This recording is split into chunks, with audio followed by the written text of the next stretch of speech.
그 최근에 그 가계부채, 가계빚을 우려하는 그런 이제 기사들이 좀 계속 나오고 있던데요. 우리나라 가계부채가 2분기 말 기준으로 1,637조 원을 넘어섰다고 예. 그렇게 이제 나오고 그 GDP 대비는 뭐 세계 최고 수준이다, 상위권이다 뭐 이렇게 나오는데 그 실제로는 어느 정도 지금 상황인가요? 예, 우리나라 BSI에서 각 국가별로 부채비율을 발표하는데요. 네. 최근에 1분기 데이터 발표하는데 우리가 GDP 대비 가계부채가 96%입니다. 아, 네, 굉장히 높죠. 예. 근데 이게 2000년에 45%, 2010년에 76%였어요. 굉장히 빠른 속도로 올라가고 있다는 네. 것이죠. 이게 BIS 국제결제은행이 43개국을 조사하는데 평균이 61%입니다. 우리가 많이 높네요. 예, 선진국 72%, 특히 신흥국은 42%입니다. 예. 근데 우리나라 이제 세계에서 제일 높은 거 아니고요. 예. 우리나라보다 더 높은 나라도 있어요. 몇 개 예, 호주, 캐나다, 네덜란드, 네. 뭐 이런 나라는 아마 복지가 잘 돼 있는 나라입니다. 이런 나라와 비교해서는 안 되는데요. 네. 근데 문제는 우리 가계부채가 너무 빠른 속도로 늘어나고 있다는 것입니다. 네, 네. 이게 문제죠. 원인이 어디에 있습니까? 여러 가지 문제가 있는데요. 우선 우리 가게들이 좀 가소비하고 있죠. 소득 내에서 소비를 하면 괜찮은데요. 예. 예, 그 다음에 과거에는 사치제였던 것들이 필수제로 되면서 네. 아, 예, 이 소비가 굉장히 많이 차지하고 있거든요. 예를 들어서 뭐 어떤 거가 그래서 있을까요? 초기에 핸드폰, 휴대폰 같은 건 나올 때 아, 아주 소수 사람만 가지고 있었는데 지금은 예. 뭐 초등학생, 중학생까지 전부 그걸 가지고 거기에 대한 지출이 굉장히 많겠습니다. 오죽하면 정부에서 이번에 뭐 2만 원까지 예, 통신비 지금 지원도 네, 한다고 네. 하니까. 그런 거 소비가 좀 많이 늘어나고 있고요. 예. 그 다음에 중요한 것은 97년, 2008년 글로벌 금융위기, 뭐 우리 애한위기를 거치면서 국민 소유 생기면은 가계가 가지고 기업이 가지고 정부가 나눠 가진데요. 가계 몫은 71%, 61%로 줄어들었어요. 줄었네요. 예. 그런데 기업 몫은 17%에서 한 27%로 늘어버렸거든요. 네. 아, 그러니까- 가계 몫이 그대로 기업으로 갔네요. 그러면. 예. 그럼 가계는 상대적으로 가난하죠. 기업은 부자가 됐으니까. 네. 가계가 가난해진 만큼 부채를 통해서 충당했다는 네. 것이죠. 아, 예, 그 다음에 요새 보면요. 기업들이 과거처럼 투자를 많이 안 해요. 그렇죠. 그래서 은행에서 기업들이 돈을 덜 빌려 쓰거든요. 예. 그럼 은행은 돈이 들어오면 그걸 대출하든지 유가증권 운영해야 되는데 아, 예, 가계도 좋죠. 기업 대출 적으니까 예. 기업이 대출 적으니까 가계 대출을 상대적으로 더 늘려버리고 있는 거죠. 그래서 IMF 경제위기 전에는요. 은행 대출비 중에서 예, 기업 비중이 72%였고 예. 가계 대출은 18%였어요. 근데 지금은 50% 똑같았습니다. 그만큼 기업이 돈 안 갔으니까 예. 은행이 가계 대출을 늘려가지고 가계 부채가 그렇게 늘어난 거고요. 예. 예, 그 다음에 또 중요한 것은 학습 효과라고도 볼 수가 있는데요. 우리가 돈 빌려가지고 아파트를 샀는데 그 아파트 가격이 계속 올랐지 않습니까? 네. 그래서 야, 돈 빌려가지고 집 사면은 부자가 되는구나, 집값이 오르는구나 이런 예. 학습 효과가 있고요. 예. 근데 그런 학습 효과가 최근에는 주식시장까지 적용이 되고 있고요. 네. 아, 그래서 지금 4월 이후에 예. 뭐 돈 빌려가지고 얘를 주식 샀다면은 주가가 뭐 50% 가까이 올랐으니까 굉장히 돈을 많이 번 거죠. 그렇죠. 그렇네요. 그래서 야, 돈 빌려가지고 주식 사도 되구나. 예. 이런 것 때문에 최근 가계부채가 더 빠른 속도로 늘어나고 있거든요. 네. 그리고 가장 중요한 거는 사실 저금리예요. 97년 외환위기 때 우리가 은행에서 대출 받으려면 거의 20% 넘게 줘야 될 맞습니다. 거예요. 예. 뭐 몇 년 전만 해도 7 내지 8%였거든요. 예.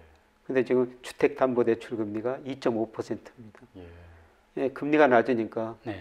내가 돈 빌려가지고 투자해도 네. 언제든지 예, 갚을 수 있구나. 예. 뭐 이런 식의 사고 때문에 지금 가계부채가 많이 늘어날 것 같습니다. 그 실제 이제 은행권의 가계 대출이 올 들어서 8월까지 60조를 예. 넘었다 이런 기사가 나오더라고요. 예. 그리고 뭐 내년 되면 이제 1,700조 돌파한다. 이 사실은 뭐 무시무시한 금액인데 이렇게 가계 빚이 빠르게 늘어나고 많아지면 뭐 경제에 분명히 큰 부담이 될 것 같은데 어떤 문제점이 있는지 한번 설명해 주실까요? 우리가 저 IMF 경제위기는 왜 왔냐면은 네. 가행 투자, 가행 부채를 가진 기업이 부실해지고 은행이 부실해지면서 기업과 은행을 구조 조정을 했거든요. 네. 예. 근데 기업은 상대적으로 금융시장에 구정하고 M&A도 할 수가 있고요. 예. 뭐 일본 168조 공적 자금 투입했지만은 구조조정 해야 될 기업, 안 해야 될 기업 이 구분할 수가 있거든요. 예. 네. 예, 그래서 구조조정 상대적으로 기업은 좀 쉽게 할 수가 있습니다. 예. 그런데 가계는 계속 부채가 늘어나다 보면은 문제는 이제 경제가 좋으면은 계속 돈 벌어가지고 그쵸. 원리금 상환하면 되죠. 지금 우리가 그 원리금 상환 비율이 12.4%거든요. 네. 1년에 1,000만 원을 빌렸었다면은 음. 124만 원을 원리금으로 갚아야 돼요. 네. 근데 부채라는 속성은 반드시 갚아야 된다는 그렇죠. 겁니다. 예. 예, 그런데 경제가 좋아가지고 우리가 일하고 월급 받으면은 그걸 갚을 수가 있는데 지금 일자리 그렇게 많지 않다는 예. 거죠. 네. 예. 근데 결국 가계가 부실해지면은 이 가계는 기업처럼 너무 다수여서 네. 구조조정하기가 쉽지 않습니다. 그렇죠. 그러면은 결국 은행이 그 부담을 떠안아야 돼요. 네. 예. 아니면은 정부가 그 부담을 떠안아야 되는지. 결국 가계 부실해지면은 지금은 문제가 아니지만 이대로 가다는 결국 은행이 부실해지고 또 정부가 부실해지는 거예요. 네. 근데 다른 나라 같은 경우에 과거에 이런 좀 가계 부채가 많아서 이렇게 급속하게 늘어서 방금 말씀하신 대로 뭐 은행 쪽이라든가 정부 쪽까지 영향을 미쳐서 그런 케이스가 좀 있나요? 그런 사례는 거의 없습니다. 근데 브라질, 예. 뭐 인도 같은 나라, 네. 중국 같은 나라, 예. 이 가계 부채 비율이 굉장히 낮아요. 네. 30%, 50%뭐 사이입니다. 아, 왜 그런가요? 네. 그거는 기업 부채, 예. 뭐 정부 부채가 높지. 아. 이 가계 부채 비율은 가계가 이제 돈을 덜 빌려 쓰는 거죠. 자기 아. 소득 내에서만 네. 네. 쓰는데 우리나라 가계는 좀 그런 측면에서 차이가 있죠. 네. 근데 가계 부채로 뭐 구조조정한 날은 아마 제가 보기에는 역사적으로는 아마 없을 것 같은데 우리나라가 어떻게 해결해 가느냐에 따라 가지고 예. 이게 전 세계에 한번 사례가 될 것 같습니다. 아. 그런데 계속 이대로 늘어가다는 이게 심각한 문제가 될 수가 있는 거죠. 이 코로나 사태가 지금 장기화될 가능성도 있고요. 네. 또 뭐 사실 부동산 값이 많이 올랐습니다만은 또 규제가 하고다 보니까 뭐 또 떨어질 가능성도 있고 이럴 경우에 지금 뭐 자영업자들 위주로 해가지고 영업 상태가 별로 안 좋지 않습니까? 네.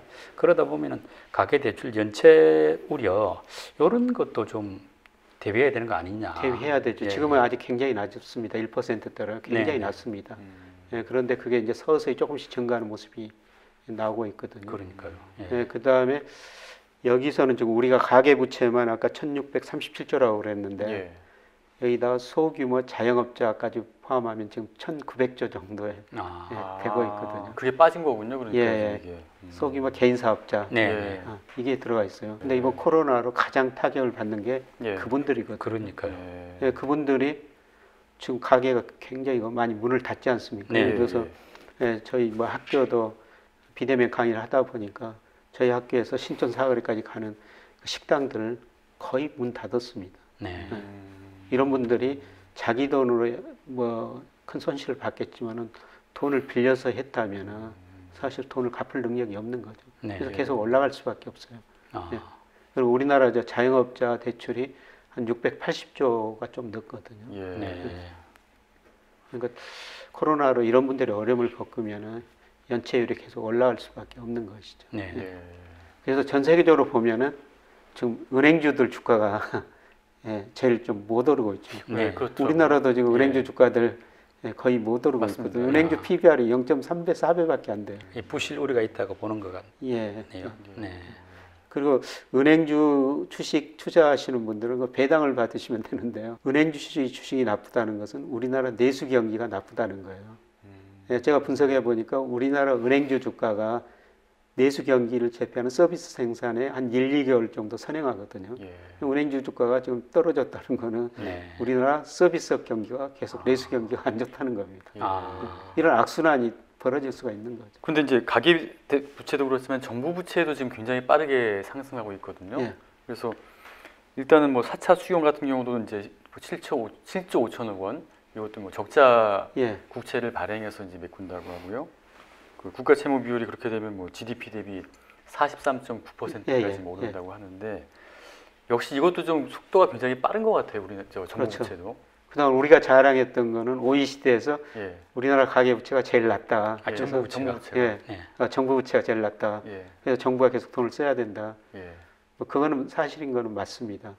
예. 그런데 지금 가계 자금 잉여 주체고요. 기업들이 과거보다 돈을 덜 빌렸으니까 정부가 쓸 수밖에 없습니다. 네. 예. 그래서 정부 부채가 빨리 늘어나고 있는데 이것도 너무 빨리 늘어나고 있는 게 속도가 문제죠. 예. 속도가.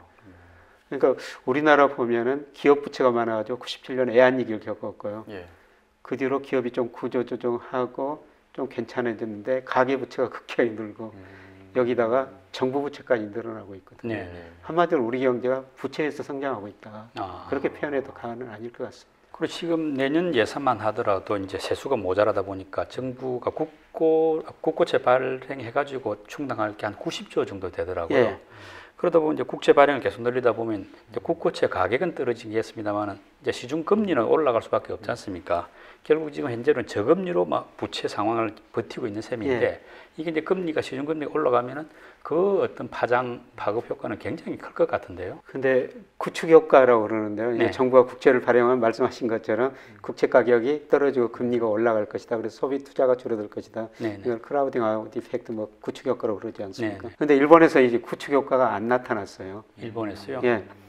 일본이 경제가 나쁘니까 정부가 엄청나게 돈을 많이 발행했지 않습니까? 네. 국채를. GDP 대비 정부 부채가 뭐 230% 근처까지 예. 왔는데 국채를 많이 발행했어요. 그러면 정부가 국채를 발행했으니까 국채 가격이 떨어지고 금리는 올랐어야죠.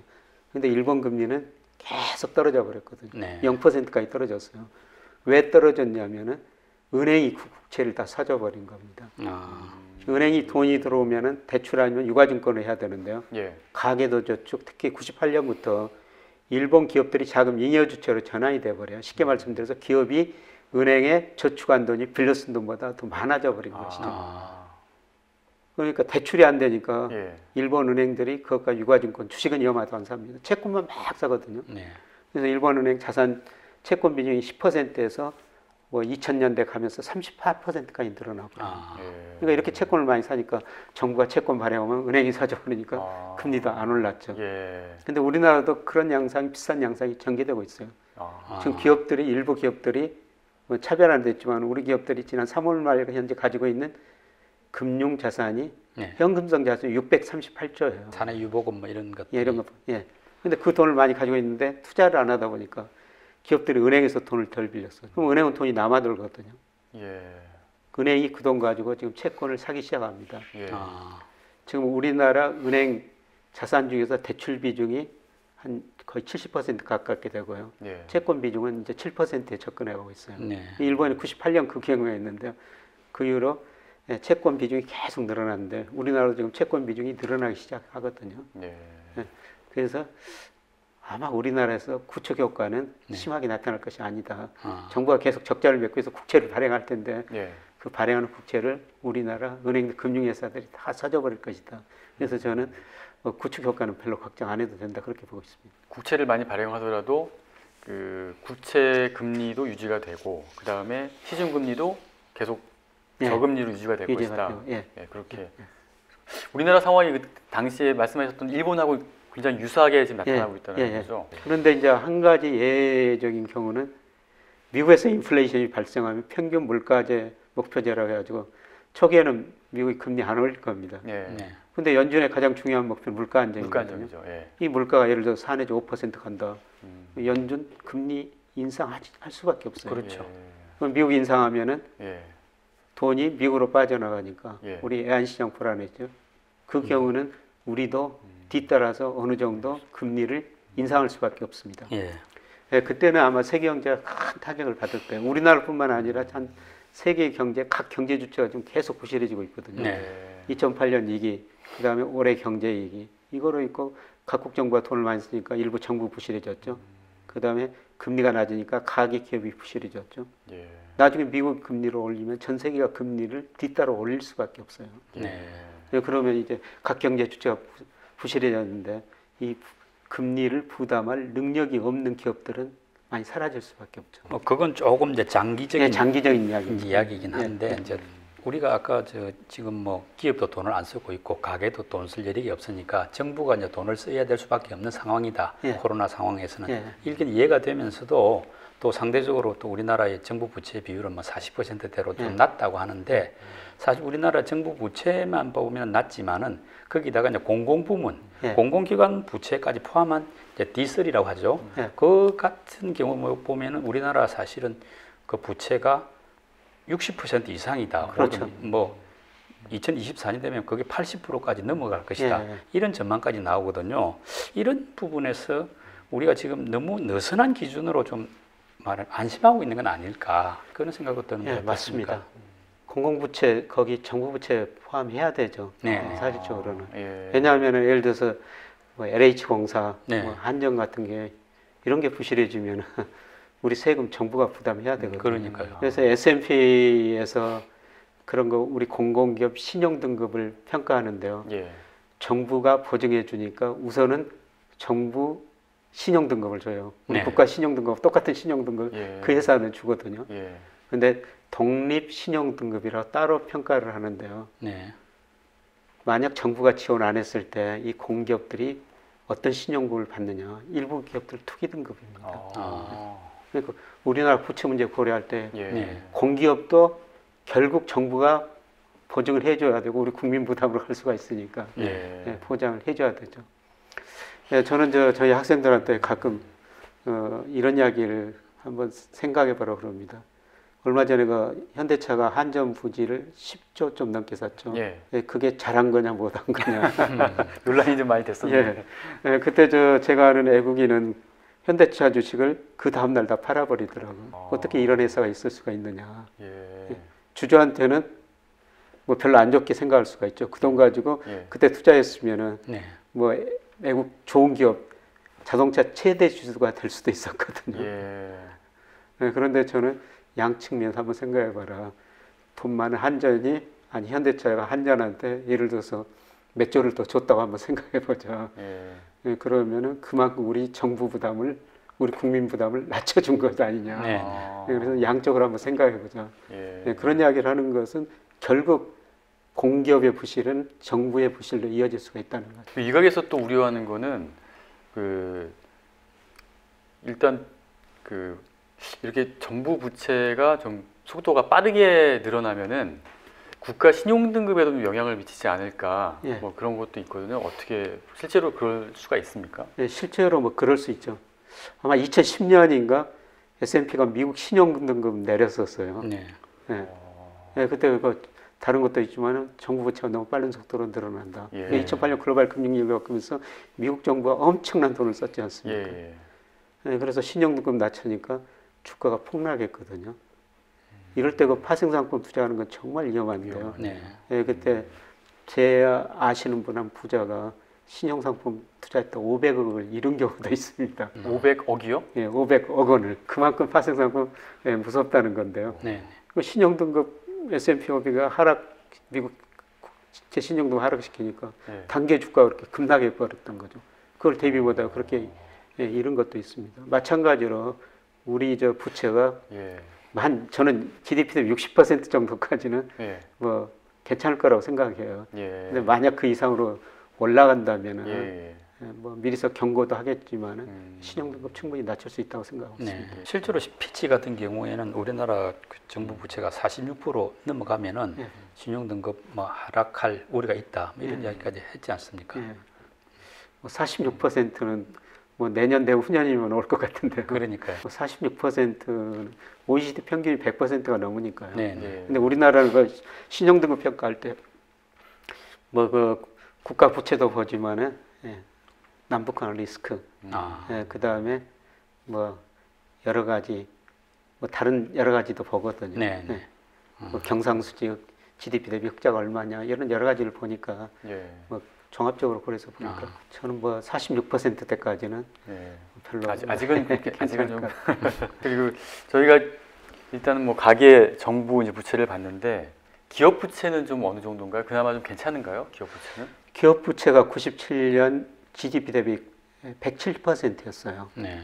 170, 예. 97년 외환위기 때. 외환위기 때. 예, 170%. 그래서 기업이 부실해 가지고 계속 구조조정을 IMF 경제위기를 맞은 거죠. 네. IMF 경제위기가 한마디로 부실한 기업 은행을 처리하는 과정이었다. 그렇죠. 이렇게 볼 예. 수가 있는데요. 예. 그래서 구조조정하고 계속 떨어져 가지고 107%에서 2005년에는 73%까지 떨어졌거든요. 107%에서 73%까지. 예. GDP 대비. 예, 예. 근데 이것이 그 이후로 쭉 올라가지고 올해 1분기 보니까 105%까지 외환위기 전 수준까지 올라갔습니다. 외환위기 그 당시하고 비슷하네요. 네, 170%, 150%. 105%. 105와 107. 예. 네, 그래서 기업도 네. 이거 지금 중국 기업이 GDP 부채가 160% 안팎까지 올라 좀 떨어졌는데요. 예. 기업도 우리나라도 다른 나라보다 상대적으로 높은 거거든요. 네. 예.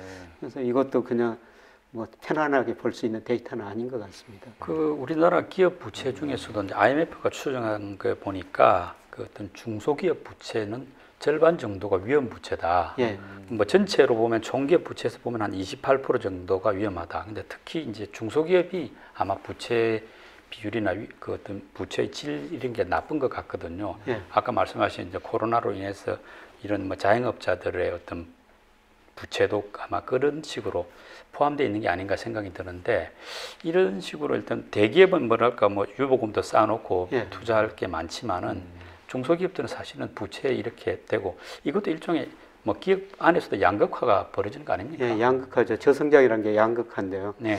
얼마 전에 맥킨지에서 보고서를 냈는데 거기 기준은 이자 보상별이 1.5 미만 기업이 25%면은 네. 그 나라 기업들 굉장히 부실하다. 이자 보상 비율이라는 것은 뭐냐면은 우리가 영업이익을 내 가지고 이자를 갚을 때 1이라고 그러거든요. 네. 예. 그러니까 이자 보상이 1 미만이면은 영업이익 내 가지고 이자도 못 갚는다. 이자도 못 갚는데. 근데 예, 그거는 맥킨지가 1.5 기준으로 했는데요. 그게 우리나라가 최근 통계는 없습니다. 2017년 기준으로 24%예요. 24%. 아마 더 늘어났을 거의 겁니다. 4분의 1이었는데. 예. 근데 이제 그게 이제 우리나라보다 더 부실한 게 인도가 43%였고 중국도 한 34%. 예. 근데 우리나라도 맥킨지가 기준 선언한 25%, 2017년 거의 접근해 갔고요. 네. 그대로 지금 경제가 더 어려워졌으니까 네. 네. 아마 25% 넘었을 거예요. 그러겠네요. 그러면은 이런 기업들은 영업이익 내가지고 지금 이자도 못 낼 상황이 점차 다가왔다고 있다는 거죠. 아. 네. 그래서 앞으로 경제가 회복되면 문제가 없는데 경제가 어려워지면은 네. 네. 기업들이 더 어려워질 수밖에 없다는 거죠.